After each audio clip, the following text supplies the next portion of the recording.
Good morning, Sean. So, you mentioned in your last video a lot of amazing possibilities for 2015, but one of the possibilities you didn't mention, which is probably one of the most ubiquitous things that will happen in 2015, is death. We're in the range of 60 million people will die this year. That's over 150,000 people a day. To put that in perspective, the birth rate will be double that, so there will be more life than death this year. But already this year, the attacks in Paris showed death rearing its inevitable ugly head. My Aunt Betty died last night.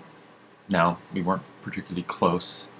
I found her to be kind of a joyless woman who was difficult to be around, but she was my aunt, she was my mother's sister, she was loved, and she will be missed. When death comes so close, we can't help but become reflective, to look at our own mortality and ultimately our own life. So, after I learned of my aunt's passing, I started to talk to Adrian about all the ways in which I could be better. A better uncle, a better brother, a better friend, a better lover, a better human being in general. And I suppose that this is one of the mechanisms of death. We take someone's actual tragedy and we project ourselves into it, and it makes us want to take stock, to take account, to be better. Sean, I am terrified of dying, and I suppose that is a common enough sentiment, but I hate that I allow something so common, so inevitable, so natural, so out of my control to cause me so much fear. And after all, death is only the shadow of life. It is the destiny of all living things. It is the only promise that life is bound to keep. Mark Twain once said that the fear of death follows the fear of life, that a man who lives fully is prepared to die at any time. But this brings up two questions. One, what does it mean to live a full life? And two, how does one achieve it? How does one measure the fullness of their life? Is it based on the number of hours worked, the number of dollars earned, the number of friends they have, the number of dreams fulfilled, the number of battles fought?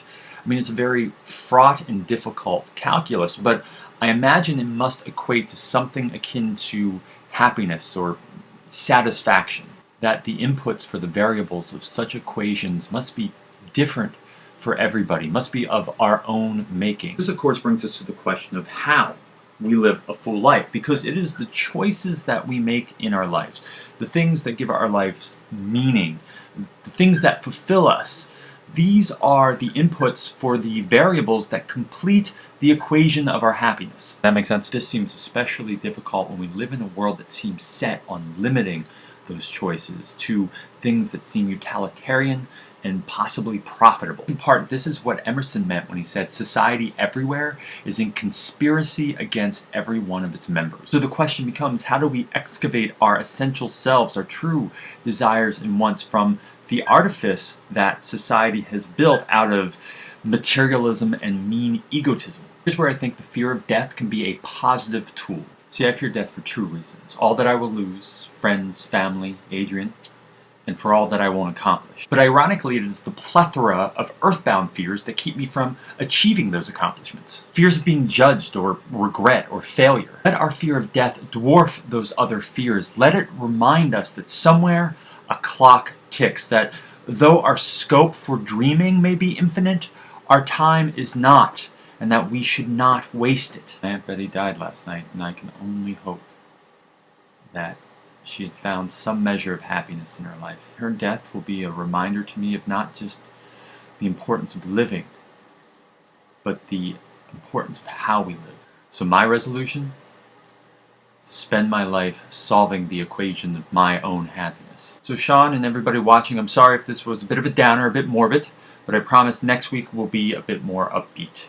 So until then, peace out.